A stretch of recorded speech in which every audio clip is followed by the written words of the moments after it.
Destinasi singgah kali ini kita ke Tanjung Harapan di Port Klang. Tanjung Harapan letaknya tidak jauh daripada Pelabuhan Klang. Terdapat juga maklumat peta dan jalan ke Tanjung Harapan di Google Map supaya senang anda ke sana. Awak nampak je replika raksasa kapal layar Bugis di tepi pantai? Maknanya, awak dah sampai ke destinasi kita hari ini. Dahulu tempat ini dikenali dengan nama Tanjung Gila. Tanjung Harapan memang best untuk bersantai di waktu petang dan tidak sah kalau anda ke sana jika anda tidak singgah ke muara ikan bakar untuk makan malam bersama keluarga maupun bersama rakan-rakan. Antara restoran yang ada di sini termasuklah Muara Ikan Bakar. Restoran ini boleh memuatkan hampir 700 orang pada satu-satu masa. Dan yang menariknya, walaupun restoran ini sering dikunjungi oleh ramai orang, tapi servisnya sangat cepat.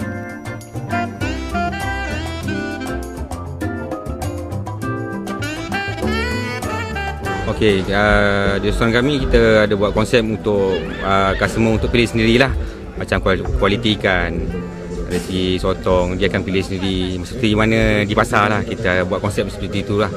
Mana kita tak ada untuk kita kadang-kadang ada setengah restoran ambil buat sendiri, tak ada. Kita customer yang akan ambil pilih sendiri lah. Ya. Kita ikut harga timbang lah. Okey, mana harga patutan lah yang kita beri, tak kira daripada bawah sampai ke atas sana, semua sama rata je. Mana orang bawah pun boleh pergi, orang yang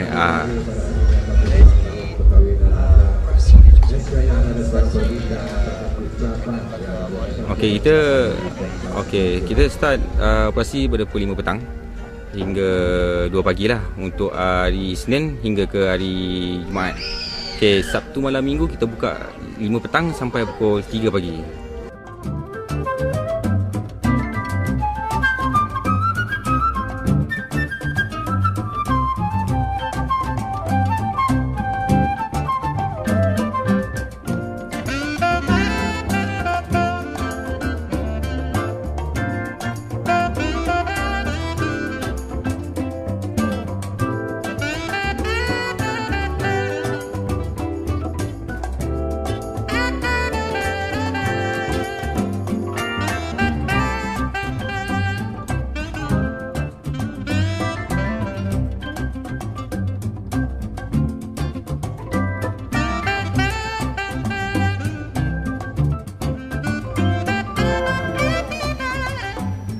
Memang banyak menu yang diadakan di sini.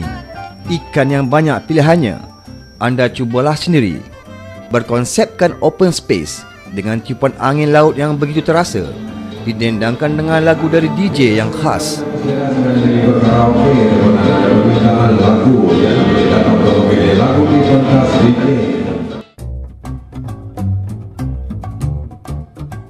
Di situ, pilihlah meja mana nak duduk dan menu apa yang hendak dipesan. Ikan siakap 3 rasa, kailan ikan masin, butter soft crab, udang celup tepung, tom yam campur dan air kelapa, serta pelbagai jus buah-buahan. Pastinya ianya membuka selera anda.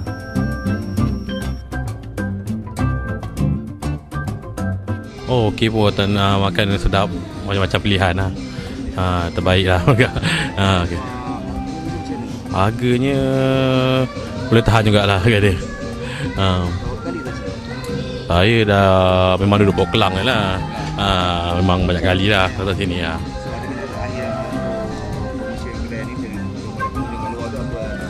Oh, okey, saya harap semua pengunjung-pengunjung datang ke kedai ni, makanan dia pun lebih enak, sedap. Dan macam-macam pilihan ada lah, ada karaoke semua. So, dia punya view pun cantik lah. Okey lah, dia punya pemandangan semua, itu je lah.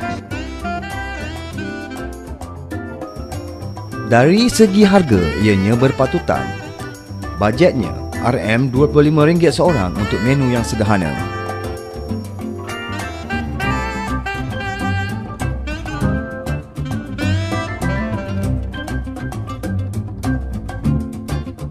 Memang saya dah nak katakan biasa tak biasalah. Tapi so far memang menarik lah sebab suasana dia Lebih lagi untuk couple kan ni kan. Kan? Makanan ni okey lah. Cuma harga je kalau boleh kan. Pasal kita ni ada datang daripada luar kan. Jadi kebanyakan tempat ni saya tengok dia berprestige sikit. So dapatlah sikit encourage untuk duduk-duduk yang dekat-dekat sini kan. Untuk sama-sama makan kan. Sebab lagi satu bagi saya yang terbaik sekali tempat ni itulah tepi laut lah. Sebab ada mereka makan yang bukan tepi laut. Macam ada segelintir tu kan. Maksud saya pendapat dia ni kawasan ni. Kawasan parking so far okey, tapi cuma saya takut daripada keselamatan lah. Sebab saya tak nampak pun ada dia provide macam ada security kan. Kebanyakan datang sini ialah kereta-kereta tahulah kan. Ada yang mewah kan. Jadi kalau boleh biar disediakan at least ada rela ke apa kan. Seorang dua orang ke. Tanjung Harapan Port Klang disebut-sebut dan memang terkenal di Malaysia sebagai tempat makanan laut. Restoran makanan laut yang terkenal memang ada di sini. Medan Muara Ikan Bakar adalah restoran makanan laut yang terbaik yang berkonsepkan open space.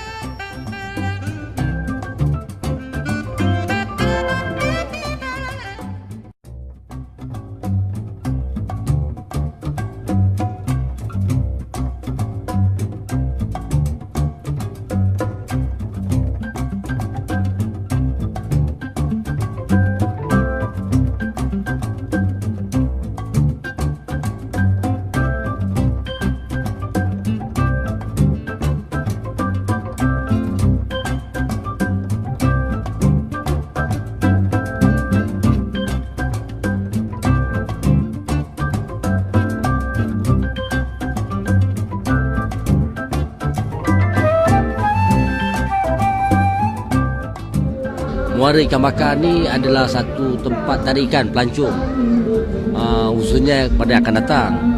Pada masa kini pun ramai pelancong-pelancong yang hadir kerana di sini terdapat banyak tempat-tempat menarik. Selain daripada Muara Ikan Bakar, kita ada di sini berhampiran di Muara Ikan Bakar ni ada satu resort untuk VIP, untuk peringkat golongan sederhana, VIP dan yang bawah lah, bawahan. Dan kita ada di sini di Muara Ikan Bakar ni kita juga ada lokasi untuk kanak-kanak, untuk permainan kanak-kanak yang telah disediakan oleh Majlis Pembandaran Kelang. Ada sejarahnya terletaknya kapal yang dibuat daripada kayu, khusus daripada Majlis Pembandaran Kelang lah. Kemudian di persekitaran pantai Tanjung Harapan ni, pihak kerajaan negeri telah mencadangkan beberapa ni tempat-tempat menarik lah, seperti mancing, perahu layar. Bagi pendapat kami berharap, saya berharap lah Tanjung Harapan ni, Muara Ikan Bakar ni dapat satu untuk mengindahkan lagi suasana dekat sini untuk para pengunjung lah, supaya tarikan untuk pelancong negeri Selangor. Tentang kedai muara ni dok tahu lah kan, tapi first time datang makan sini. Kawan-kawan kata sini sedap. Ternyata bila kita datang memang sedap lah. Yep. Persekitaran kalau kata seafood, macam kawan saya tu Kugan Raj bagi tahu tadi, kalau makan seafood, makanan laut di tepi laut sememangnya indah kan. Apalagi di Pulau Indah. Ya, parking tu memang tiada masalah kan. Jadi senanglah untuk pengunjung nak datang makan sini, tiada masalah. Yep. Kata-kata pada orang yang belum datang, silalah datang kunjung. Selagi kita tak datang, kita tak tahu kan. Cuba makan dulu. Tak sedap, tak payah datang lain kali. Sedap datang lagi. Kalau kita nak tahu, Tanjung Harapan ni dulunya, kalau tahun 90-an dikenali sebagai Tanjung Gila. Tanjung Gila untuk anak-anak muda berpeleseran lah. Kalau dulu kita tengok tempat ni penuh dengan pokok kayu bakaunya. Tapi sekarang dah masuk ke tahun 2012, kita tengok keadaannya dah terlalu banyak berubah. Apa bezanya di antara Tanjung Harapan dengan pantai-pantai yang ada di pesisir Selangor. Kalau kita ambil yang terdekat ni di Pantai Remis. Bezanya kalau di sini kita tengok kapal dagang yang besar bersama bot-bot kecil keluar masuk. Keluar masuk kita boleh nampak secara berdepan. Keadaan di sini kita tengok pengunjung-pengunjung saya nampak lebih santai bila mereka datang di sini. Okey, sebagai contoh, kalau kita datang pada hari Minggu, kita lihat ramai pengunjung berkeluarga, kadang-kadang bentang tikar, duduk santai dengan baca surat khabar, melihat bagaimana kebesaran Allah, tengok matahari terbenam. Keindahan, kita nampak kat situ keindahan cukup menakjubkan. Di sinilah tempatnya.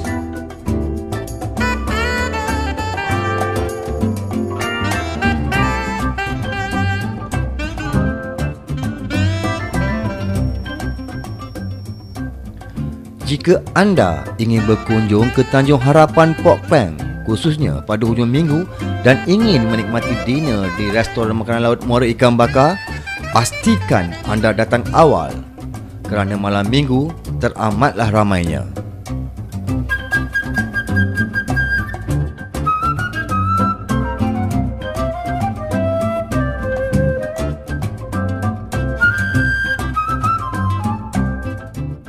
Muara Ikan Bakar, best.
Marilah mari pergi mengundi, jangan lupa kewajiban pada negara.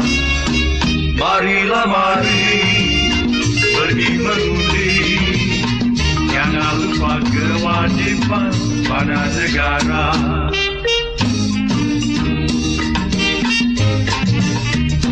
Hari undi akan tiba, kekalkan demokrasi, guna hak kita semua yang asasi. Fikir terlebih dulu dengan akal lestari, sebelum membuang undi yang dihargai. Marilah mari pergi mengundi, jangan lupa kewajiban pada negara. Marilah mari pergi mengundi, jangan lupa kewajiban pada negara.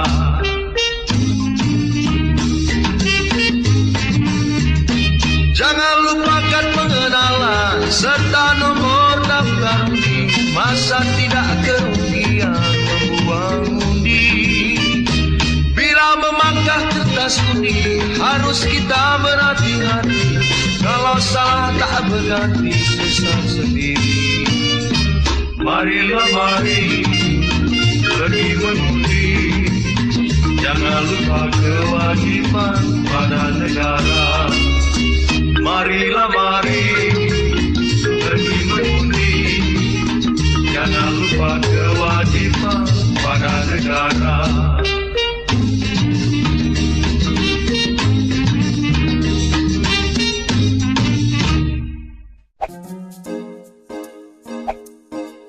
Kebajikan hingga ke akhir hayat. Masa anda bayi, anda ada tabung warisan anak Selangor. Sebagai permulaan, RM100 di dalam akaun anda. Bila anda kanak-kanak, anda ada tuition rakyat percuma. Jangan lupa, beasiswa Yayasan Selangor juga ada. Bila anda dewasa dan memasuki universiti, anda ada hadiah anak masuk universiti yang bernilai RM1,000. Anda juga ada tabung pendidikan anak-anak pekerja ladang. Pinjaman tanpa faedah, pinjaman pelajaran Selangor juga disediakan. Ada skim kesihatan wanita dengan mendapat pemeriksaan mamogram secara percuma. Ada juga projek rumah mampu milik untuk mereka yang berkeluarga. Bukan itu sahaja, 20 meter padu air percuma juga diberikan kepada pengguna. Mereka yang berminat untuk berniaga boleh memohon skim mikrokredit Selangor. Jo Shopping untuk warga emas turut disediakan menerusi skim mesra usia emas. Rawatan dialisis percuma dan skim hairat kematian untuk pewaris juga disediakan. Untuk keterangan lebih lanjut, sila layari mes.selangor.gov.my. Ingat, Kerajaan Selangor memelihara kebajikan anda hingga ke akhir hayat.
Masjid Sultan Salahuddin Abdul Aziz Shah merupakan antara masjid yang terbesar di Asia Tenggara. Terletak di tengah-tengah pusat Bandaraya Shah Alam, masjid berkubah biru turut menjadi mercu tanda Ibu Negeri Selangor. Pembinaan masjid ini dikatakan menelan belanja sebanyak RM179.3 juta. Berdasarkan idea dan pandangan Sultan Selangor ketika itu, Sultan Salahuddin Abdul Aziz Shah yang mengimpikan sebuah masjid yang besar dan indah dibina sebagai lambang kerajaan baginda apabila Shah Alam diisytiharkan sebagai Ibu Negeri Selangor Darul Ehsan. Selepas Kuala Lumpur diserahkan kepada Kerajaan Persekutuan pada tahun 1974, mengikut perjanjian penyerahan Kuala Lumpur sebagai wilayah persekutuan pada 1 Februari 1974. Penyerahan Kuala Lumpur sebagai Ibu Negeri sebuah negara membangun yang giat mengisi kemerdekaan ialah satu-satunya pengiktirafan kepada Kerajaan Selangor yang diketuai oleh baginda. Masjid Negeri yang baru terletak di bahagian utara tebing Tasik Shah Alam. Ia terletak di satu kawasan yang lebih tinggi daripada kawasan bandar, kawasan yang paling sesuai bagi sebuah bangunan penting dan penuh makna sebagai masjid negeri.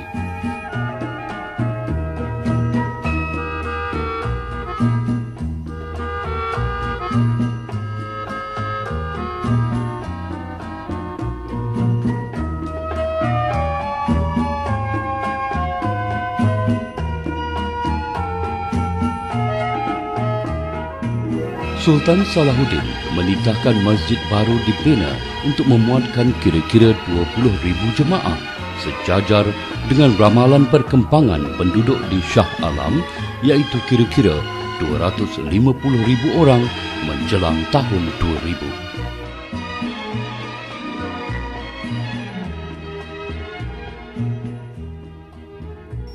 Sultan Salahuddin juga menitah bahawa reka bentuk dan seni benanya adalah tradisional. Bangunan masjid akan menjadi tanda mercu di pusat bandaraya ini. Pembinaan masjid ini mengambil masa selama 12 tahun. Pada asalnya projek ini dibina atas arahan Sultan Salahuddin melalui Jabatan Kerja Raya JKR pada awal tahun 1975. Tahun 1977, jurubina bertiga arkitek diketuai oleh Datuk Baharuddin Abu Qasim. Sebuah firma tempatan diberi kepercayaan dan tugas membuat penyelidikan yang menyeluruh mengenai jenis-jenis dan reka bentuk masjid sebelum keputusan mengenai reka bentuk sekarang dibuat. Beliau telah mengunjungi beberapa negara Islam untuk melihat dengan lebih dekat reka bentuk masjid yang ada di negara-negara berkenaan. Jurubina bertiga internasional Sendirian Berhad berjaya menghasilkan suatu reka bentuk yang unik, tidak menyentuh mana-mana pihak dan boleh diterima oleh masyarakat Melayu.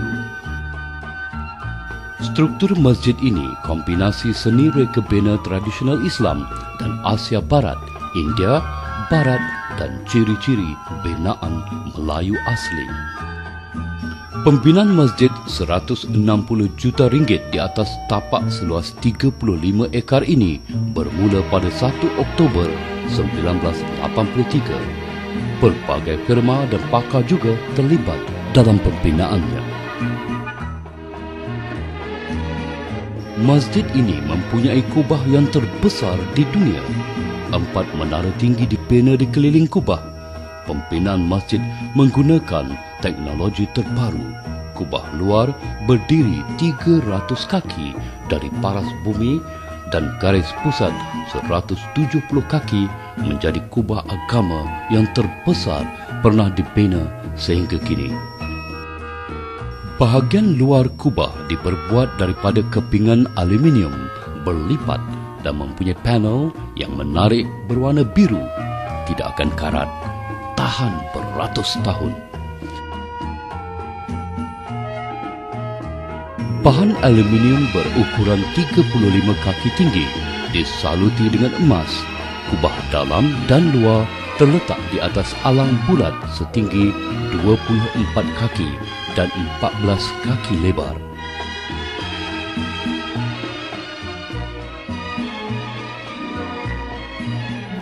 Di bahagian luar mempunyai panel enamel yang dihiasi khat Al-Quran berwarna biru dan berlatar belakang panel kelabu.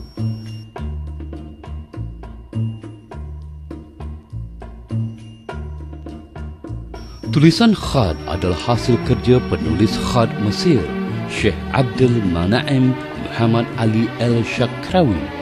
Usaha membuat khat ini dilakukan oleh Immanuel dari Hannover, Jerman Barat.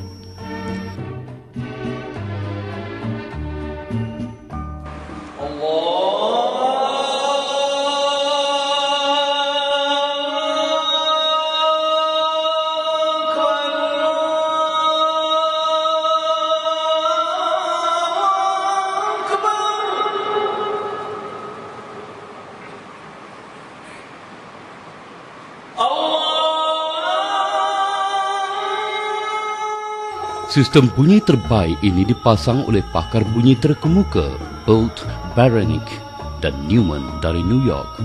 Rang O'Connor pula menyempurnakan masalah bunyi gema yang selalu dihadapi oleh kebanyakan bangunan yang mempunyai kubah besar. Dewan Solat Utama seluas 73,000 kaki persegi ditutupi oleh satu kubah besar yang didukung oleh 8 tiang berbentuk 4 persegi. Kubah itu mempunyai garis pusat 170 kaki dan 180 kaki tinggi. Setiap tiang mempunyai tangga dan dilengkapi lift. Dewan Solat Utama dibentuk dalam 2 peringkat, tingkat atas untuk wanita. Semua lantai disaluti permaidani yang diperbuat daripada benang bulu bercorak geometrik berlatar belakang warna biru. Tiang dan dinding disaluti oleh batu marmar putih mahsuri dari Langkawi. Keseluruhannya, ruang salat seluas 162,000 kaki persegi.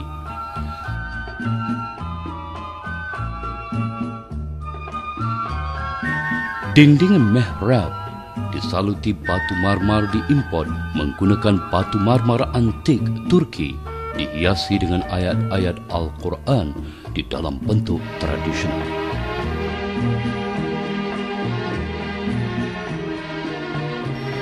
Mimbar masjid dibuat oleh pengukir tempatan mengikut corak masjid-masjid lama di Malaysia. Berukuran 7 kaki tinggi, pelantarnya 5 kaki persegi, berdiri di atas 4 tiang dan berbumbung batu marmar putih mahsuri setinggi 30 kaki. Dihiasi dengan bintang dan bulan bersabit emas di atasnya. Cermin dinding dihiasi dengan grill yang tinggi diperbuat daripada kayu berukir setinggi 7 kaki.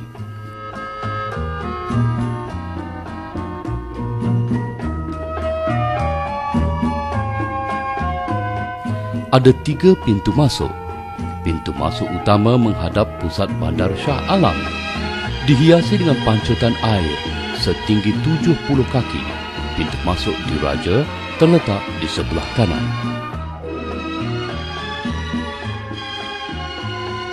Paip air untuk berwuduk paling moden telah dipasang.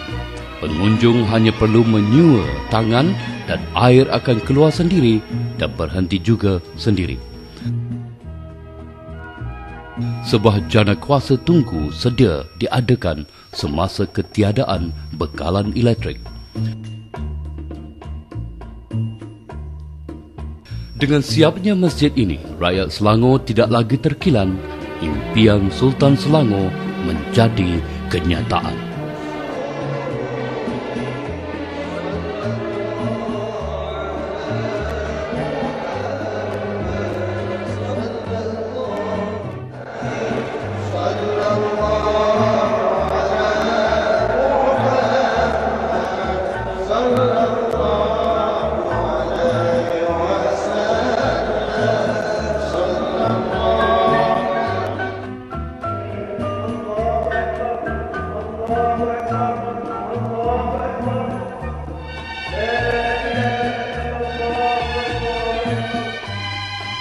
Masjid negeri ini mula digunakan pada hari Khamis 3 Disember 1987. Datuk Mufti Haji Ishak Baharom telah memulakan bacaan khutbah Jumaat ketika menunaikan sembahyang Jumaat yang pertama. Imam pertama masjid ini ialah Tuan Haji Alwi Parman. Bilal pertama ialah Tuan Haji Syafi'i bin Kati.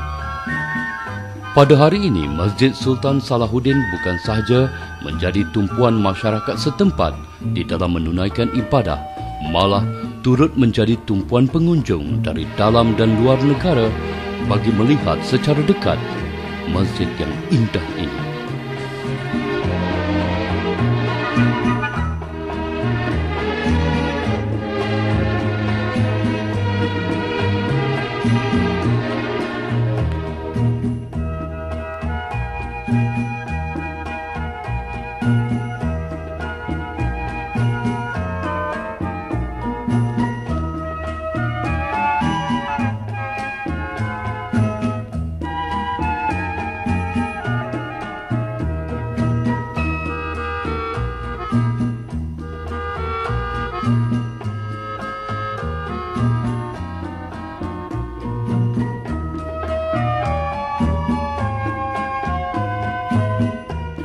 Masjid Sultan Salahuddin Abdul Aziz Shah, lambang keagungan syiar Islam di Selangor.